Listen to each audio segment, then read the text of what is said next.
Today we are going to talk about primary and secondary source of information. First, we have to identify what is primary source. A primary source is a first-hand or contemporary account of an event or topic. Primary sources are the most direct evidence of a time or event because they were created by people or things that were there at the time or event. These sources offer original thought and have not been modified by interpretation. A first person or current account of an event or subject is referred to as primary source because they were produced by individuals or objects present at the event. Primary sources provide the most direct evidence of that time or place. These sources present unique ideas that have not been subject to interpretation. Primary sources provide first-hand evidence gathered by the authors. They may be created or documented at the time of an event, as in scholarly research articles, reports, letters, speeches, diaries, photographs, conference, proceedings, and newspaper reports. Primary sources are original intellectual content such as artistic works, diaries, eyewitness or contemporary newspaper reports, memoirs, speeches, government reports, and statistics, or other sources of evidence written or created during the time under study. Primary sources are first-hand accounts of the events being studied such as literary works, artistic creation, diaries, eyewitness or current media stories, memoirs, speeches, official report, and statistic or other the types of evidence. A primary source is first-hand testimony or direct evidence concerning a topic under investigation. The nature and value of a source cannot be determined without reference to the topic and questions it is meant to answer. The same document or other piece of evidence may be a primary source in one investigation and secondary in another. The search for primary sources does not therefore automatically include or exclude any category of records or documents. Now, let's proceed to the 5 reasons why primary sources should be used for teaching. Our collective knowledge of how race, gender, class, and colonialism intersect and have produced the society we live in today is at a turning point. Academics use this knowledge to comprehend and explain the complexities of those intersections. Primary sources open access to a variety of historical neglected perspectives. Here are 5 factors that highlight how crucial primary sources are now and how they may be used to enhance teaching and learning. First, we have to understand the present, we must understand the past. Primary sources are documented evidence of history. They help researchers and scholars identify patterns that might otherwise be difficult to discern based on present events alone. It's true that history tends to repeat itself, and primary sources provide a critical perspective that can support students in interpreting how past events have contributed to our current world. Primary sources are written records of historical occurrences. They aid researchers and academics in spotting trends that might otherwise be challenging to spot based solely on current affairs. History does seem to repeat itself, and primary sources offer a crucial perspectives that can help students understand how past events have shaped the world we live in today. As future educators, we can use primary sources to provide additional context during lessons and to encourage students to think critically about significant events, both past and present. Primary source materials such as newspapers, brochures, forensic reports, and court transcripts can help bring topics to life, enabling students to deepen their understanding and uncover new perspectives. Second reason is primary sources unlock diverse and historically marginalized perspectives. Primary sources are useful for examining history and society on a deeper level, shifting beyond the mainstream to help scholars study the diversity of the human experience. Primary materials are helpful for delivering deeper into history and society and moving beyond the norm to aid scholars in exploring the variety of human experience.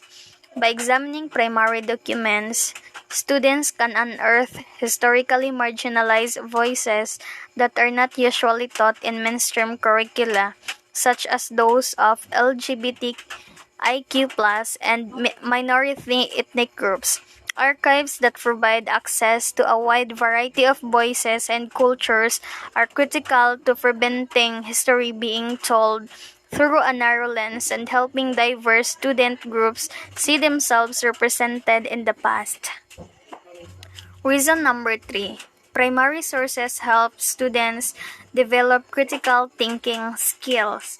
Who created the source? Why? When? These are just a few questions students might grapple with when viewing a primary source.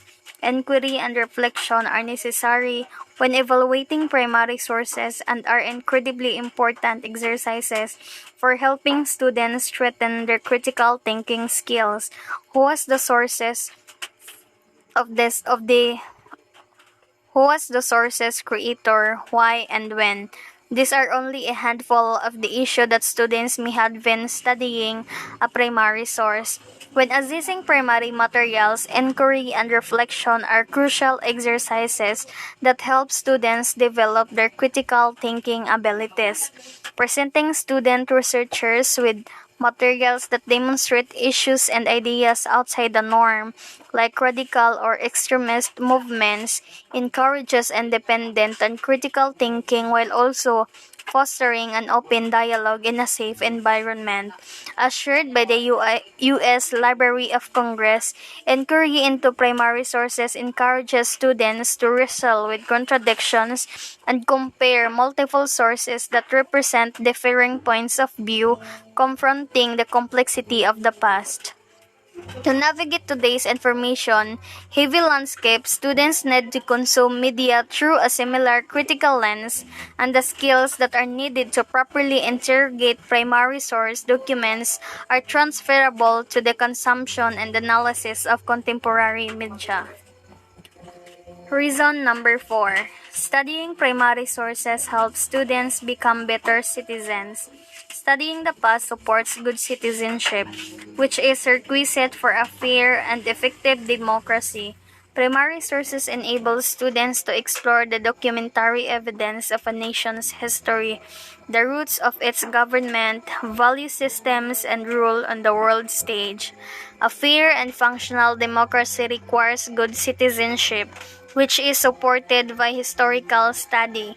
Students can investigate the historical documentation of a country, including the foundation of its government, its values, and its place in the world by using primary sources.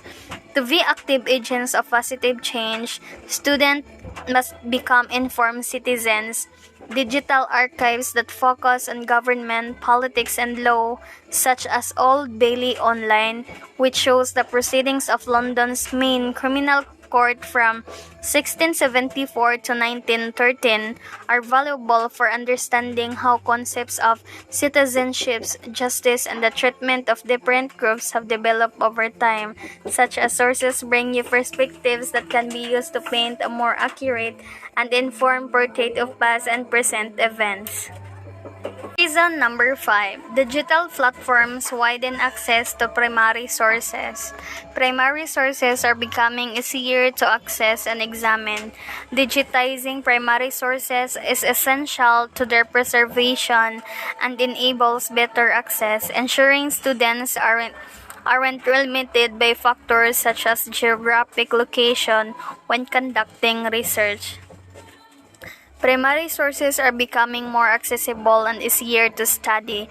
Primary sources should be digitally preserved to ensure their long-term accessibility and to ensure that students' study is not constrained by things like their location. However, digital archives and databases are only useful if students know how to navigate them. Higher education institutions should put training and support in place to ensure students understand how to source the materials they want from whichever digital archives their institution provides access to. Many digital archives offer learning centers to help orient new users with the content available, provide inspiration for research and teaching topics, and recommend best practices for searching, browsing, citing, and reusing primary sources. Now, by bringing facts into focus and information to life, through primary sources, students can experience the thoughts, words, and actions of years past in an entirely new way. These materials provide important historical context and help students relate to past events in a more personal way. With societal and cultural divisions widening and tension rising in many parts of the world, it's increasingly vital that academics and students use resources like primary sources to gain a better understanding of current events and think critically when evaluating information. Introducing these invaluable materials to students has never been more important. Hello everyone, I am Teacher Jean T. Sinorio, and for today's video, I will be continuing our lesson, which is the secondary source of information. But before that, let us know that when writing an academic essay or a research paper, you have to gather information and evidence from the variety of sources. Earlier, Teacher Marge, he explained what is primary source of information, and now let me discuss the secondary source of information. Now let us know more all about a secondary source of information. Okay, secondary source of information. When we say secondary source of information, these are information which are created by people who are not present during that time or that certain events, but who reference the primary source of information. So secondary source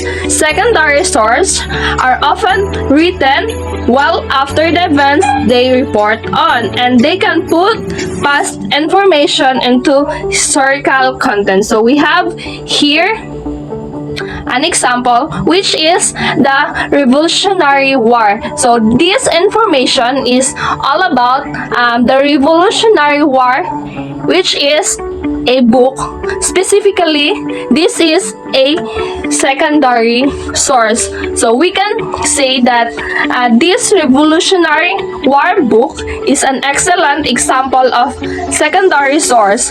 Why? Because the author of this book were not present at the time of the event which is discussed in the book. However, the author of this book had been, or she or he might be, he researched the event using other sources of information which is the primary source contains what happened that particular revolutionary. So this particular information is a secondary source, which is the author use the primary source, which is the author search an event using the primary source of information in order to write about them. So this is the result wherein the author research what happened during Revolutionary War, and then he created a book which entitled Revolutionary War, and this book had been a secondary source. Okay, now let's proceed. It is important to remember that secondary sources are derived from primary information. And also, secondary source can be the summarize of the primary sources. It can be also analyze and interpret the primary sources. So, in short, a secondary source usually talk about primary sources. Here are the few examples of secondary source includes. We have here dictionaries, encyclopedias, textbooks, biography, book review, and many more. Before we end this video discussion, let us first recap what are the things we've discussed. First is the primary source. So when we say primary source, it is an information produced by a person who actually witnessed and experienced an event firsthand. For example, we have here interviews, music, photographs, letters, diaries, and etc. The important things to remember when we say primary source is that a primary source, it must have been used or produced by someone with first-hand experience of an event.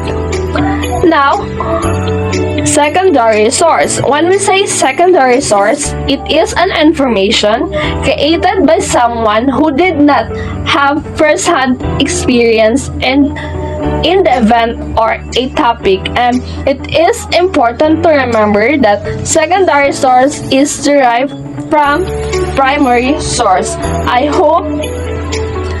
hope you will remember this. Now, let's try and practice identifying primary and secondary source. Look closely at the list of information source. Decide whether each source is primary or a secondary source. Now, are you all ready? Okay, let's begin. First is interview. Okay, interview belongs to primary source. Interview are primary source because the person being interviewed actually witnessed and experienced an event firsthand. Next, dictionaries. Dictionaries belongs to, yes, secondary source. Why is it dictionaries belong to secondary source? Because they are created by people who reference information.